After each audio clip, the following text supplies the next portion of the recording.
Hello everyone. आज से आपको इस चैनल पे बहुत सारे वीडियोस मिलने वाले हैं और रिलेटेड टू मैथ्स ही रहेंगे सारे। बट आपको एक जेई मेंस 2025 के लिए एक बहुत ही अच्छा रिवीजन मीडियम हो सकता है। और बेसिकली इस चैनल पे हम वो सारे इंपॉर्टेंट टॉपिक्स के बारे में बात करने वाले हैं जो कि बहुत ही इंपॉर्टेंट है और जहाँ से questions again and again repeat basis पे पूछे जाते हैं। और अगर आप जेई मेंस 2025 के जनवरी शिफ्ट के पेपर्स को देखो तो उसमें भी जो टॉपिक्स हैं जो बार बार रिपीट हो रहे हैं अगले अगले शिफ्ट में, अगले अगले डेज़ में, तो वो सारी चीज़ों को हम कवर करने वाले हैं। तो ये आपके अप्रैल के मेंस के लिए बहुत ही ज़्यादा हेल्पफुल हो सकता है। तो आप make sure to stay connected with us and see आज का हमारा जो टॉपिक है उस पर बात करेंगे। आज का टॉपिक है हमारा rank of a word. Okay, अभी तक जो पेपर्स हो चुके हैं उसमें मैंने ये क्वेश्चन नहीं देखा है, बट ये पक्का आने वाला क्वेश्चन है। ओके, यहाँ से क्वेश्चंस बनते हैं हर साल। आप देखोगे तो 23 में, 24 में, 22 में आपको रेगुलर मिले हैं, 25 में still waiting for the question and this will be definitely asked. I am very sure about it. So let's talk about the question that is rank of a word. Okay, एक word दे देगा आपको और उस word का rank पूछेगा आपसे। मान लीजिए जैसे कि 24 का एक क्वेश्चन मैं उठाता हूँ, नागपुर वर्ड है। ओके, नागपुर वर्ड से वो उनका क्वेश्चन कुछ पूछने का तरीका थोड़ा अलग था। वो question directly rank of a word नहीं पूछे थे, बट उसका एक अलग वेरिएंट पूछे थे। तो आज हम इसके बारे में बात करते हैं कि कितने सारे वेरिएंट इसके पॉसिबल हो सकते हैं। तो इस तरह के क्वेश्चन का एक वेरिएंट तो ये हो सकता है कि हाउ मेनी वर्ड्स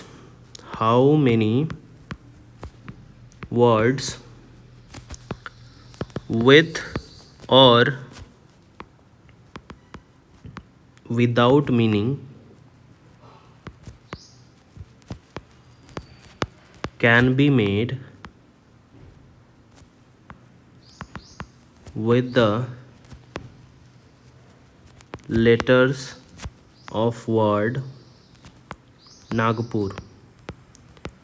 मतलब कि नागपुर के जितने भी लेटर्स हैं, जो 6 लेटर्स हैं, उन 6 लेटर्स का यूज़ करके आप कितने नए नए वर्ड्स बना सकते हैं जिसका कोई मीनिंग हो या मीनिंग नहीं भी हो तो उससे कोई फ़र्क नहीं पड़ता है।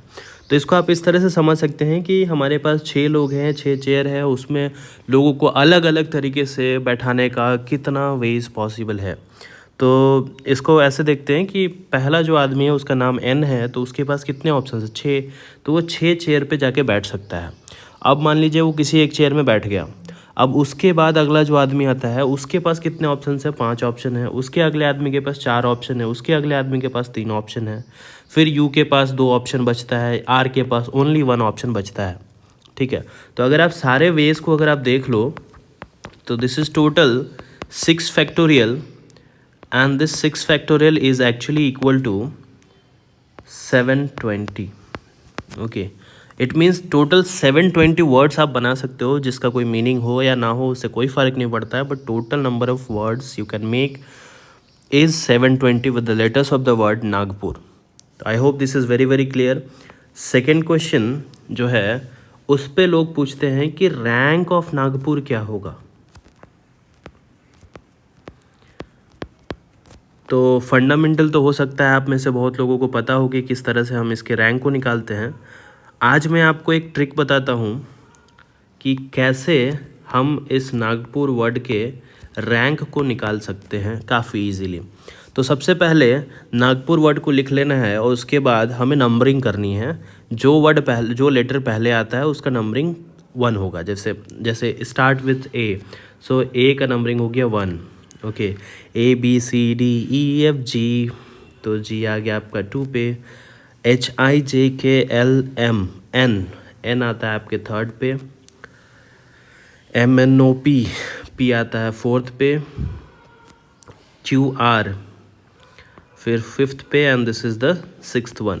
ओके, तो अब क्या करना है आपको? सबसे पहले तो आपने नंबरिंग करा है। नंबरिंग के बाद आप हर एक वर्ड नंबर पे देखो आप कि उसके लेफ्ट में, एक्चुअली हमारे राइट में, तो एन के राइट साइड में कितने सारे ऐसे लेटर्स हैं जिनका नंबरिंग 3 से कम है।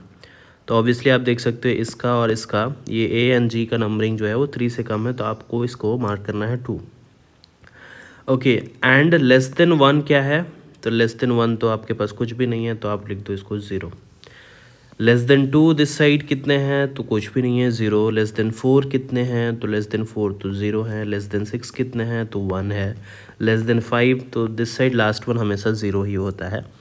अब उसके बाद आपको क्या करना है? 0 factorial, 1 factorial, 2 factorial, 3 factorial, 4 factorial and 5 factorial से आपको मल्टीप्लाई करना है।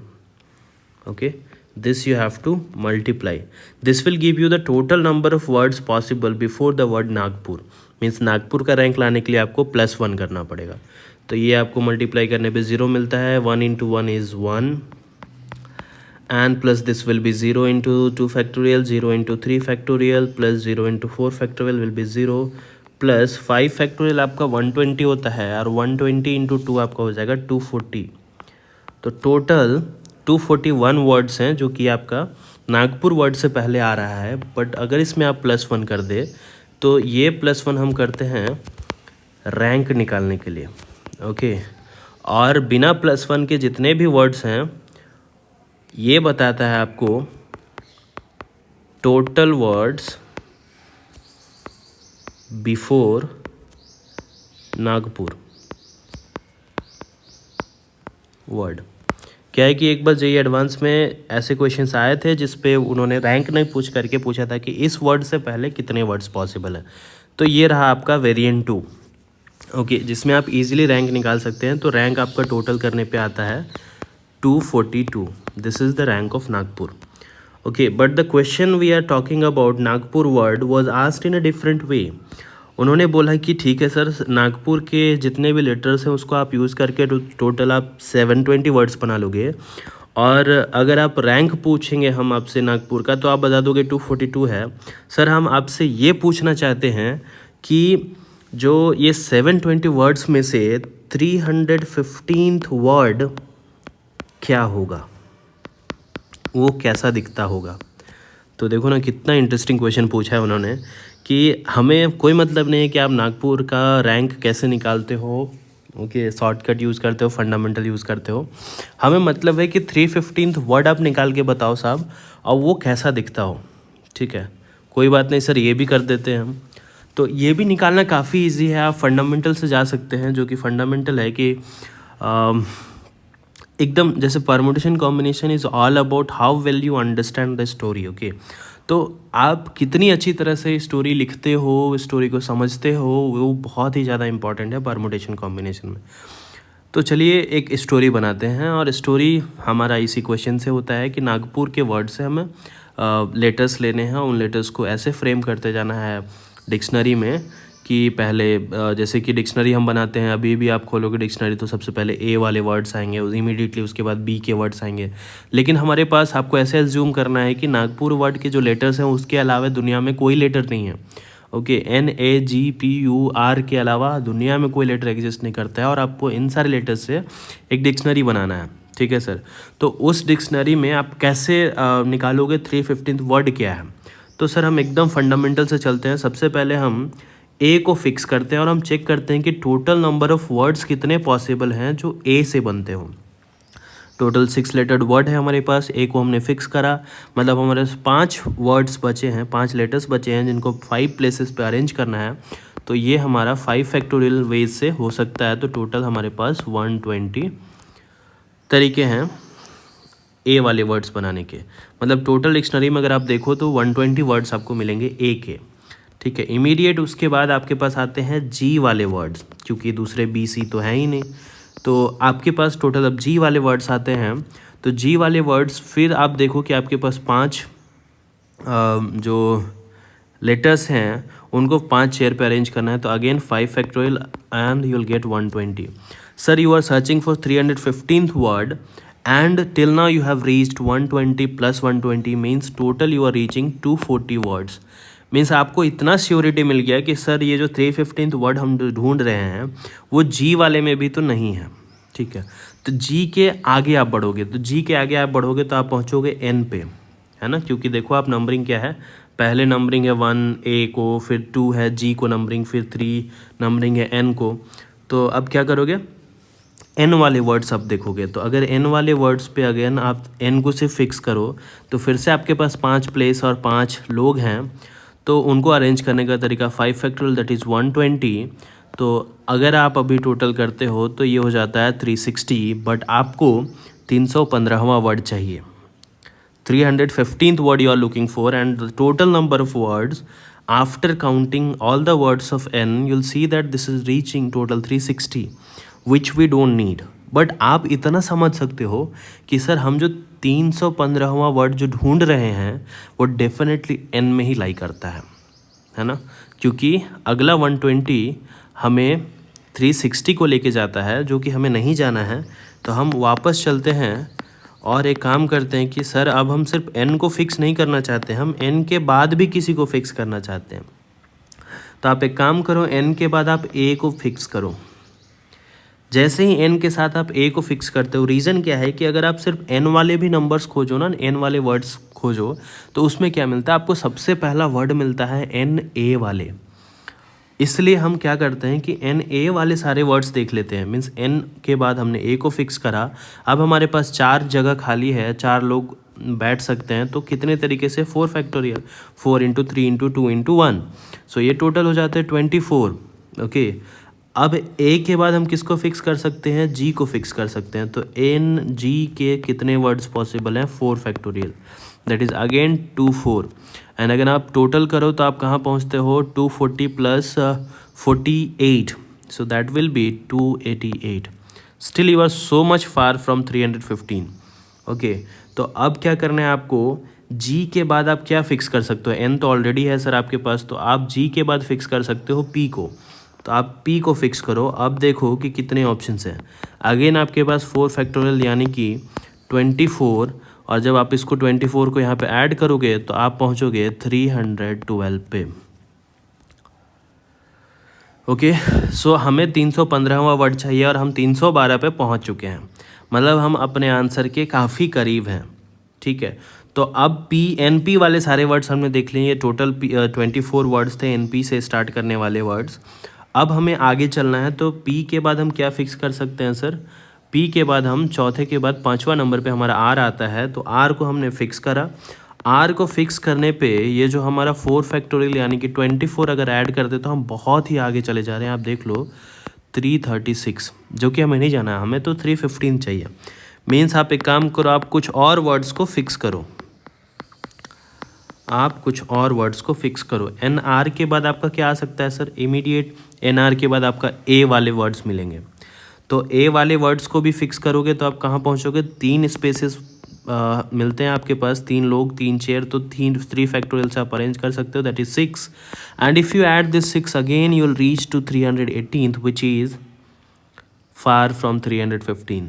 तो अगेन आप वापस आ जाओ और एक और वर्ड को फिक्स कर लो। तो जैसे ही आप एक और वर्ड को फिक्स करोगे एन आर ए के बाद, तो ए के बाद क्या फिक्स कर सकते हो आप, जी। तो लेट्स से हमने जी को फिक्स करा, हमारे पास 2 स्पेस बचता है जिसको हम 2 फैक्टोरियल बोल सकते हैं। तो 2 फैक्टोरियल तरीके से हम उन 2 चेयर्स को फिल कर सकते हैं। तो 2 factorial means 2 into 1 that is 2। So if you add +2 you'll reach to 314th। Means इसके बाद जो आप अगला वर्ड बनाओगे वही हमारा आंसर हो जाएगा। How interesting. मीन्स आपने जी से एन आर ए जी से होने वाले सारे वर्ड्स को देख लिया, आप 314 पे पहुंच चुके हैं। अब इमीडिएट आपको अगला वर्ड पे जाना है। तो एन आर ए, अब जी वाले वर्ड्स तो हमने देख लिए हैं, तो जी के बाद हम किसको फिक्स कर सकते हैं, एन को। तो एन तो ऑलरेडी आ चुका है, तो जी के बाद अब हम पी को फिक्स कर सकते हैं। तो जैसे ही आप पी पे पहुँचोगे तो उसके बाद आपके पास क्या ऑप्शंस रह जाते हैं, पी के बाद आपके पास ऑप्शंस आर के, जो कि हमने ऑलरेडी ले रखा है। फिर आर के बाद क्या आएगा, यू आएगा। बट पी जैसे ही हमने डाला यहाँ पे, आप देख लो यहाँ पे क्या हुआ है कि सबसे पहले हमने ए वाले वर्ड्स को देखे, उसके बाद हमने जी वाले वर्ड्स को देखे, फिर हमने एन वाले वर्ड्स पे गए तो हमने पाया कि ये 360 हो जा रहा था। फिर हमने एन के साथ में एक और लेटर को फिक्स करना स्टार्ट करा, तो एन ए वाले सारे वर्ड्स बन गए।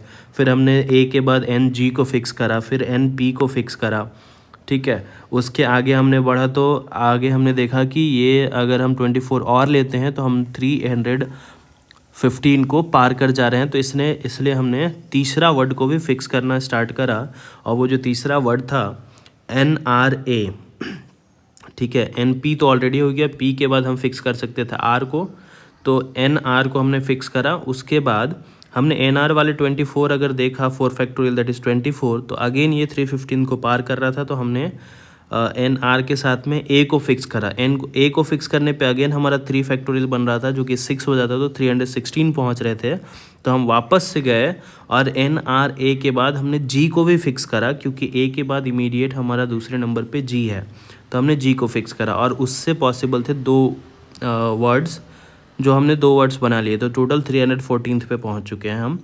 अब हमें इमीडिएट नेक्स्ट वर्ड बनाने हैं, और इमीडिएट नेक्स्ट वर्ड ही हमारा आंसर होगा। तो हमने NRA को तो ऑलरेडी फिक्स करा है, अब G को चेंज करो आप। तो अब G के बाद हमारे पास क्या ऑप्शंस हैं? G के बाद हमारे पास तीसरा नंबर पे N है, तो N ऑलरेडी उस वर्ड में है। तो उसके बाद फिर क्या आता है? 4th नंबर पे P है, तो हम G के बाद P को फिक्स किए। अब NRAP से बनने वाले वर्ड्स हैं, अब जिसमें 2 प्लेसेस बाकी हैं, ठीक है। और हमारे पास कौन कौन से 2 वर्ड्स 2 लेटर्स बाकी हैं? 2 लेटर्स बाकी हैं, एक हमारा हो गया G और एक हो गया U। ओके, तो पहले G आएगा या U आएगा? तो सबसे पहले तो सर G आएगा, तो हमने G लिखा, फिर U आएगा तो हमने U लिखा। मतलब ये जो हमारा वर्ड बन के रेडी हुआ है NRAPGU, ये हमारा 315th वर्ड है, जो कि हमारा आंसर है। Thank you so much friends, so this is it.